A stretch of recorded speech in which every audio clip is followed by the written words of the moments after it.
How are y'all doing? Welcome to Solar Views, episode 1. Trying to move a little slower, keep my pace, not jump out of the water. For a long time, I feel like I've been playing keep up. I've been trying to be where other people need me to be so they don't essentially leave me behind. And that's the harshest but most honest way I could put that. Family, friends, significant others.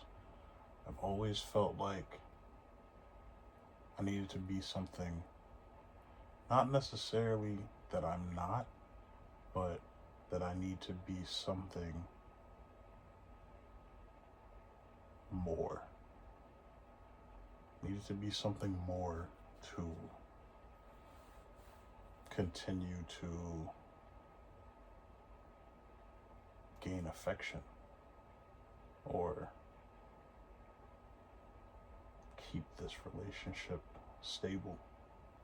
You know, it's wild. It's wild to think, bro, cause fucked me up, man. And I did some whack shit. I did some really fucked up shit to period.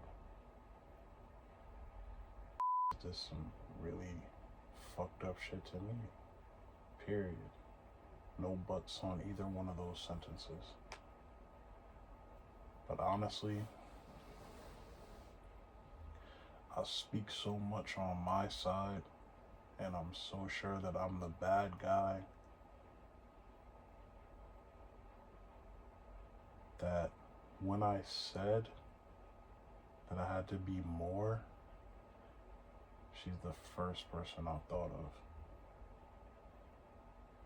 Bro, I was 18, just became, quote unquote, a man of age. I don't even feel like I'm a man now, in the sense of what I've seen, thanks to social media. A man to me, I don't think I've ever seen one in real life.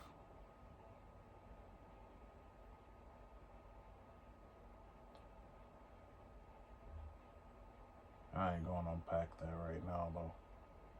It's a lot. But, yeah, I had to try. Had to try my fucking best to be a father, a husband, all while only being her boyfriend. Had no other responsibilities until I moved in. Until I moved in with her, had no other responsibilities. But even then, it was like I had to give her husband treatment. I had to save her from her family, save her from her finances. All things that I had nothing to do with. But I had to go save her every time.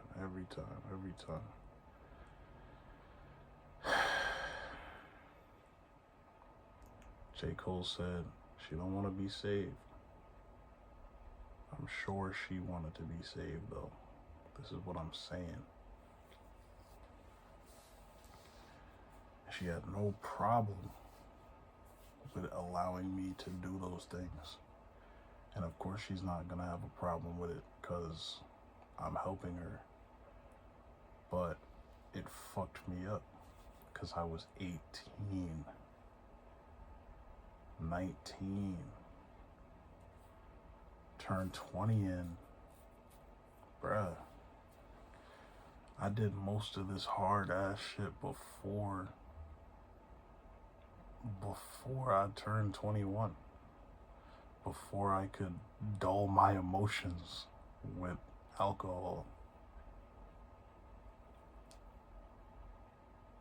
A habit that I finally have broken now.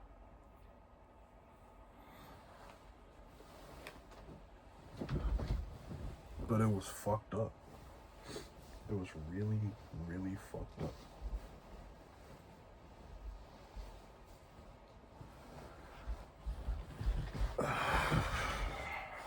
And it made me depressed.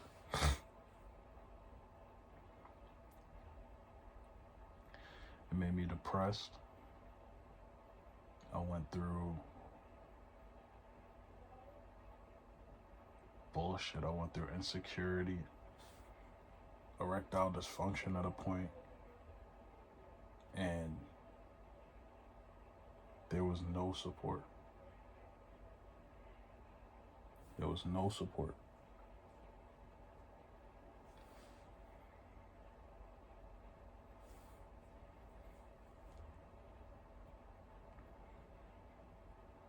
Then it was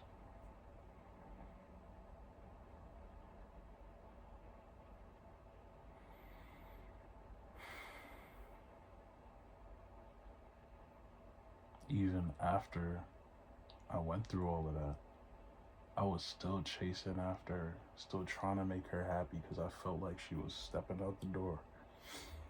So I asked her, like, what do you need me to do? What's wrong? Why are you? She said she missed when I was happy.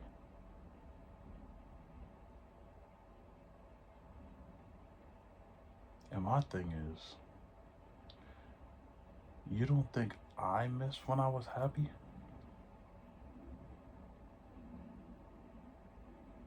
And I helped you through all this shit. Helped you move from one place to the next. Got y'all groceries when you fucked up with your bank account. But you can't help me feel better? I'm trying to live slower.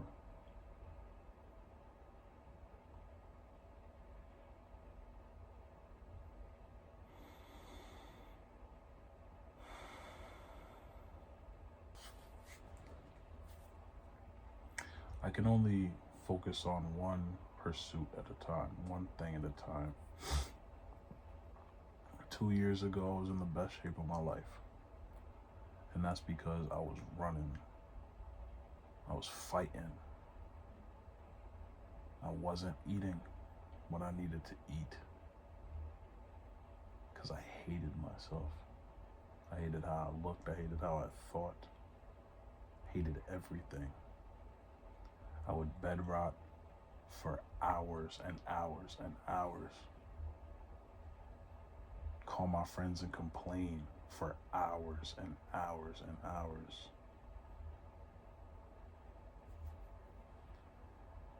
But I got in shape because eventually I started spending those hours in the gym instead of the bed.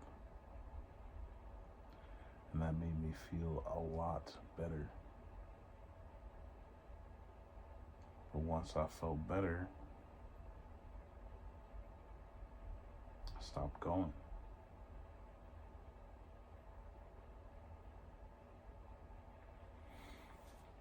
I stopped going, got a job at a restaurant. I started eating for free. Felt like a win-win. I could save and make money.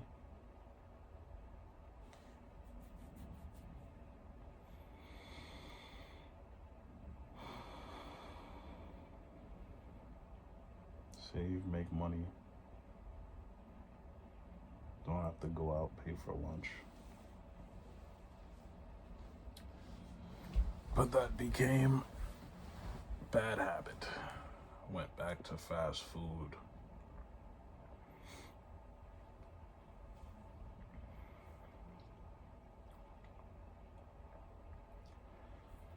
Now, the pursuit is not so much what's wrong with me, but to figure out what I have to say, what it is I have to say, what I'm thinking, because I have a habit of just pouring work on top of my thoughts, on top of my emotions. And I used to have outlets. I used to be able to just talk to people. But if I'm being honest, it started feeling unwelcome. I started feeling like I was too much, like I was bothering people. And I said, nah, I ain't doing that. So, back on YouTube, and it doubles as a distraction and an outlet. Creative outlet, emotional outlet, a routine. It's all good. While doing that, I realized now that I have something to do, I don't eat because I'm bored anymore. Uber Eats is no longer my favorite app. And since Uber Eats is no longer my favorite app, I have more time that I'm not just eating and watching stuff, consuming content, consuming.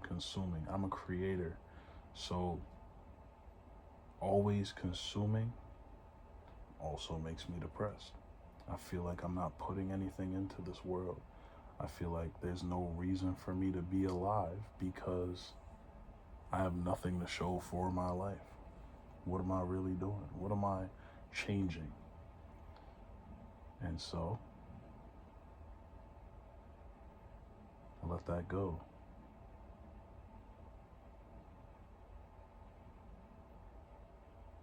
Started waiting for my family to cook, or I would cook myself. Eating healthier.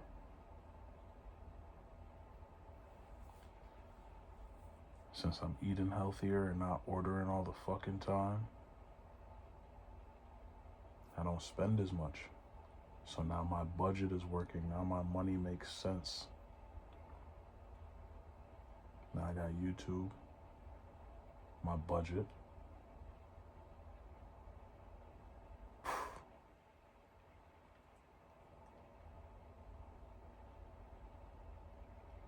I gotta get more consistent on my guitar. I gotta rediscover my love for drawing.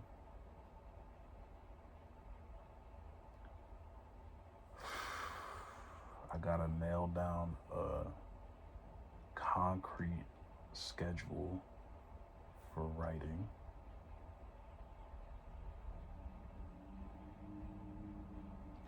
Gotta see if I can find another security job, low-key.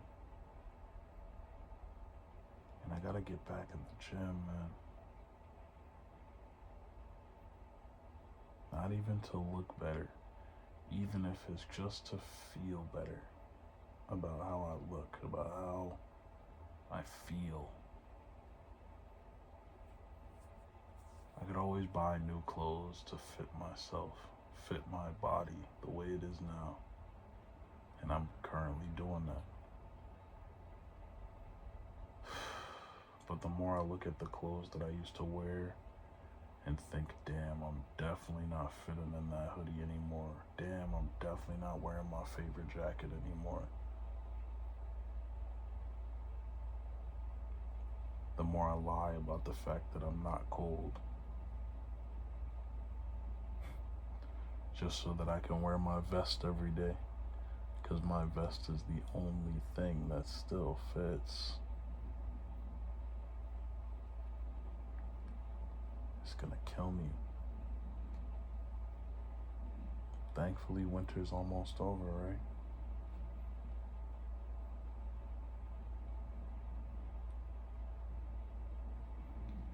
It's almost over. you gotta clean your room, and keep it clean, because when you do that, you're keeping the door open. It doesn't matter who comes over to your house. You don't have to say, oh, I gotta clean my room real quick. Or your parents don't say, you gonna have somebody in your room and it's dirty. I don't know if y'all have the same type of setup as me, but anytime I bring somebody over and my room is not clean, that's the first thing I'm gonna hear. And I got people that say they don't even care, but it goes back to Cloth Talk 1, man. You gotta care about what you're putting out to the world, what you look like, what your space looks like. And a clean room, not a clear correlation, but it sort of connects to having a clear mind. Being able to move about your space, know where everything is, be able to start an activity without moving stuff over. It's decluttering.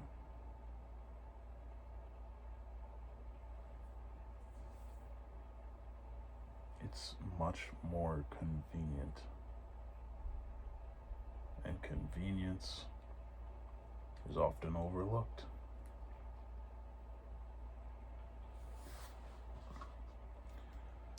But the less you have to live through difficulty to get simple tasks done, the easier your life will be.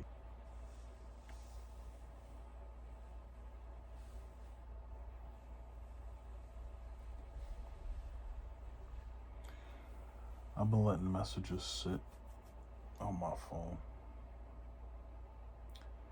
Like, usually I'm a great texter, and I still am a great texter when it really matters. When it really matters, I will respond in a timely fashion, sometimes in the same damn minute. But what I'm talking about is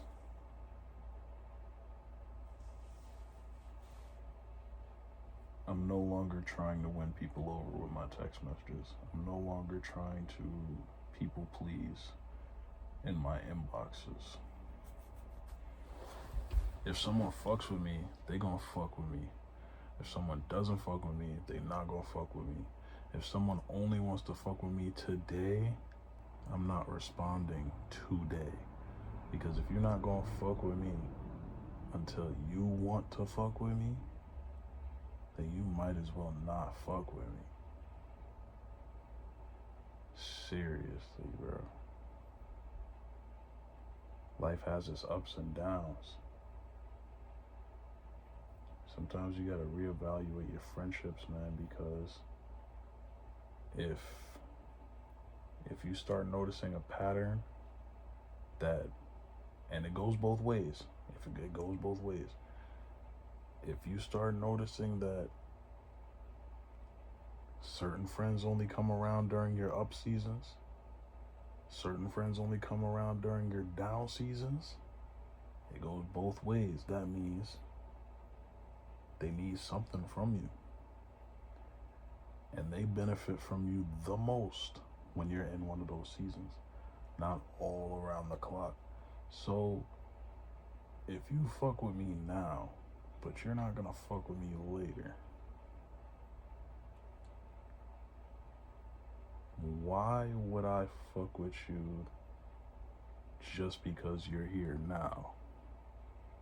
Because I know it's gonna happen. You get what you want from me, and I lose more respect for myself. Because I'll jump out the water for whoever it is. Let them need something. Let them need a shoulder to cry on, an ear to listen. Let them need anything. I'll jump out the water. But let me need something. Let me need something, and I hear phrases that I never even knew were possible to come out of friends' mouths. But I'm learning those phrases now. Oh yeah, I'm learning them. And they're very, very useful. I gotta say, I'm just a late bloomer. I just learned very late that you could tell a motherfucker you're busy. You could tell a motherfucker you're busy, straight like that. You could tell a motherfucker, I ain't got the time. I ain't got the energy. Maybe tomorrow. You could really tell a motherfucker that. But the way I am,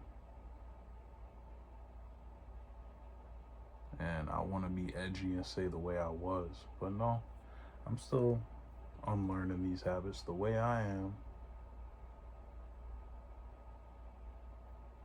I treat everybody like they special.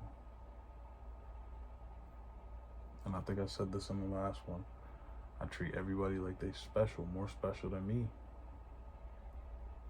And I think if I could just give them 30 seconds, a minute, they'll feel better. But why I don't ever feel like I get the same thing in return? When they done, they done. When I'm done, I stick around just in case you need anything else, bro. But I never get the "do you need anything else" question.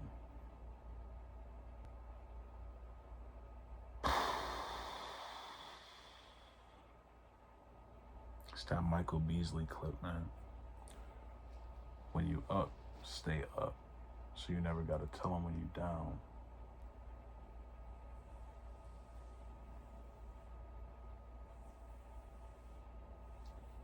When you up, stay up. So you never gotta tell them when you down.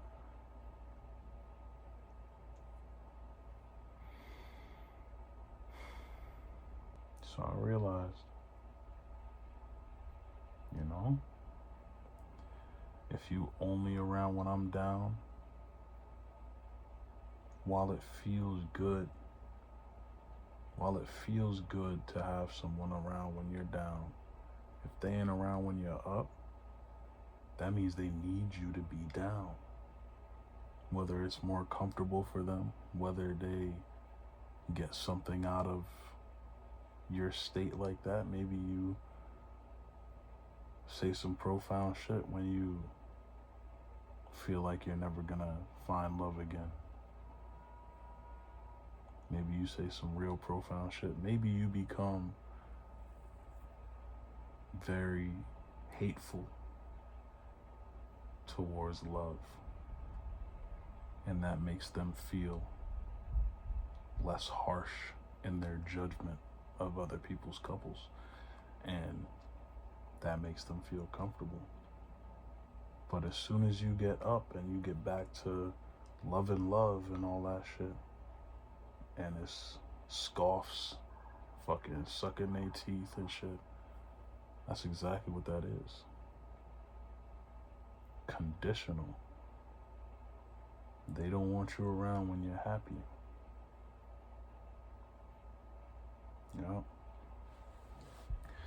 If they only want you around when you're co-signing their bullshit, when you're quiet about things that they know they shouldn't be doing, but as soon as you speak up, it's a problem. As soon as you speak up, you need to mind your business. Then why are you telling me your business? I don't agree with the things you're doing. If you don't want other people's opinions, differing opinions, then you should keep that shit to yourself. But that's another thing, man. If they don't want your opinion, if they do not see value in changing at all, They just want to offload everything that they're up to, everything they're doing, everything. And they just want you to say, yeah, you're doing good. This is the right thing to do all the time, all the time. And you can never not one time say, yo, I don't think you did that right. Yo, I don't think, nah, I think you should do this instead. And they get hostile. It's not a friend either, man. And on the opposite side of the spectrum, if you notice they're only coming around when you're up, you know, come around when you're up, they say, yo, I knew you'd come back, yo, you're doing so good, yo, you grinding, but they're never around when you're down. They cut the conversation short when you're down. They leave you be. They find other people to be around. They find something safe to do. I just started saying bet. I see exactly who I am to you. Copy. And that's why I'm letting messages sit, man. Silence is a valid option. I'm also not reacting to shit. Not to say I'm not emotionally available, but I'm not reactive. You know, I used to see content that is very much grifting, very much pandering, and I would get so mad because it's not like I couldn't tell what they were trying to do, and that toxicity, that negativity, that polarizing, those polarizing views, they get views. They get people in the comments. They get all types of engagement. And it just wouldn't clock to my brain that specific fact, that that's why they're doing it. It really hit my head like, you really think this way? And 9 times out of 10, they do not. They do not. But they just want to start the conversation. So I'm not reacting, man. And I learned that back in acting class. It's funny that I'm learning this again. When you get feedback, you're not supposed to react. You're not supposed to say thank you, anything like that, bro. You're just supposed to take it, keep going, because that's how it is. You get a review after you were in a movie. You can't do anything to that critic. You can't do anything. You just read that shit, and you gotta either react, take the note, or don't take the note. More often than not these days, I've been taking the note, you know? Taking the note where I can. I find the value where I can and sort the bullshit out. And let's just say scrolling has been beneficial now. No more bullshit to just piss me off all day long. Make me feel like I'm doing everything wrong. Make me feel like I have to say a million apologies to people that aren't even thinking about the same shit I'm thinking about, because I just saw a post about how I'm emotionally unavailable and I should buy this book so I can be more emotionally available, even though before that I had no intentions of becoming more emotionally available, because I am emotionally available. But it's those keywords. What are they called? Those buzzwords. It's those buzzwords that get people thinking like, oh, is that me? Is that me? Is that me? And they'll be so quick to buy a product because they don't want that to be them. I don't want that to be me. You don't want that to be you. So you click the link, you buy the book, you comment and say, damn, did I do this right? You go and Reddit am I the asshole? And you type out the whole scenario and you say, damn, was that me?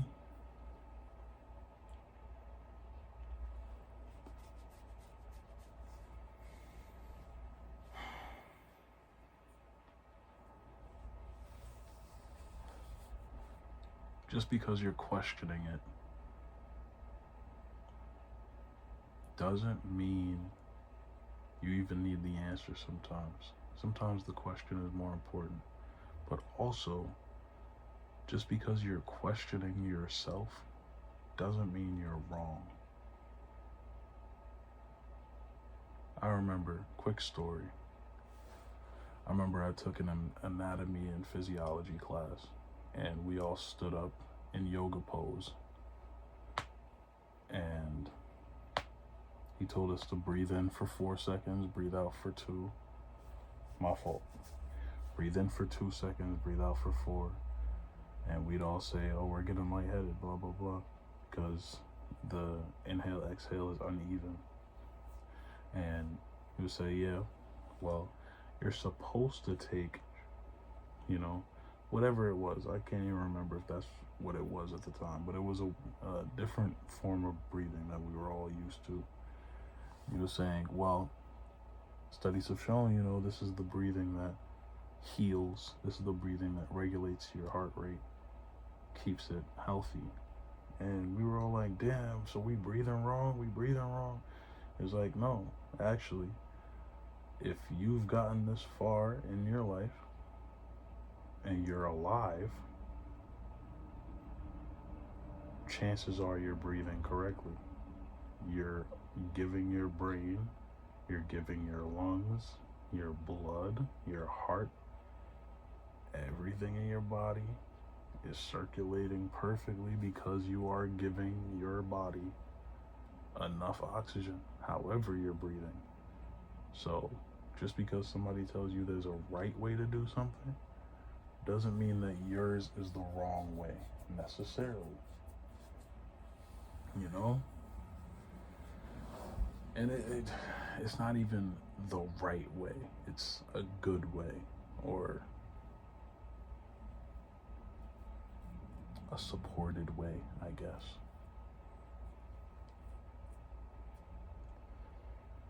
I say all that to say,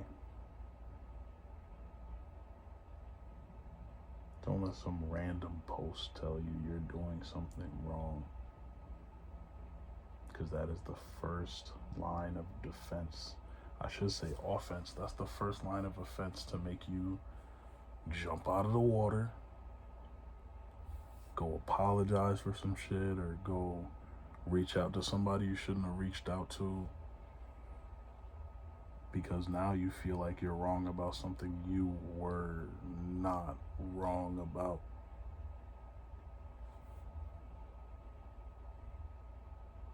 So live slower, man. Take out your journal. Write how you're feeling. Do not write it in the inbox. Do not write it online. Don't write it in nobody's comments.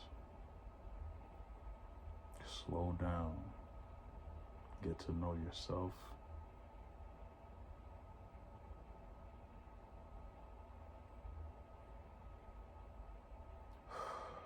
And breathe. But without further ado, man, I think that'll do it for episode 1. Let me know what y'all thought about this one. I needed this one, I ain't gonna lie.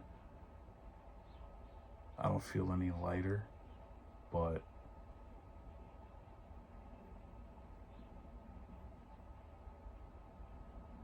I don't know. Something feels different. But I'll talk to y'all soon, man. Thanks for listening.